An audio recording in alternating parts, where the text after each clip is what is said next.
Frankenstein Chapter 13, quick recap. Frankenstein is just about to get married, and do remember that the monsters threatened him on his wedding night.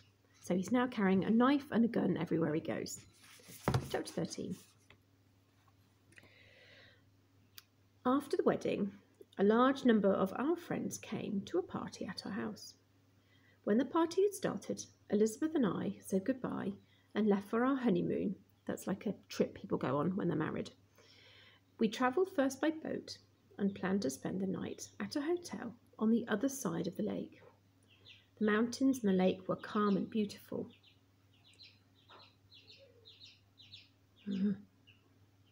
That's Elizabeth and Frankenstein.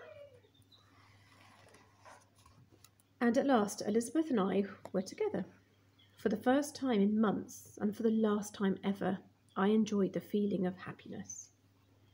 In the evening, the wind became stronger, and soon a great storm broke above us. Every noise frightened me, and I kept my hand on my gun under my coat. I saw the monster in every shadow.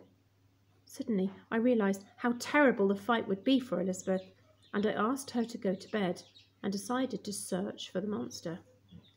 I planned to join her when I was sure he was not in or around the hotel. Elizabeth left me, and I searched every corner of the hotel, every dark doorway and staircase. I could not find him, and I began to hope that he had not followed us to the hotel. But suddenly I heard a loud and terrible scream. It came from our room. Then, too late, I understood. The monster had promised to be with me on my wedding night, but he had not planned to kill me.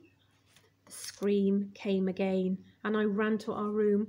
Why did I not dare die there and then?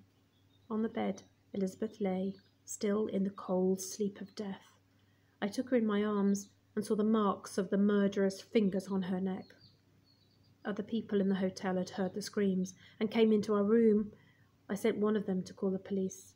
The others left me alone with my misery. I held Elizabeth's picture. It's Elizabeth. On the bed, Elizabeth lay still in the cold sleep of death. I held Elizabeth close, and as I held her, I saw the monster watching me through the open window of my room. There was an evil laugh on his face. I pulled my gun from my coat and fired at him.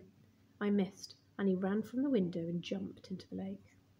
The other people heard the noise of the shot and came back into the room. I showed them the place where the monster had jumped into the lake. We searched the edge of the lake, but we could not find him.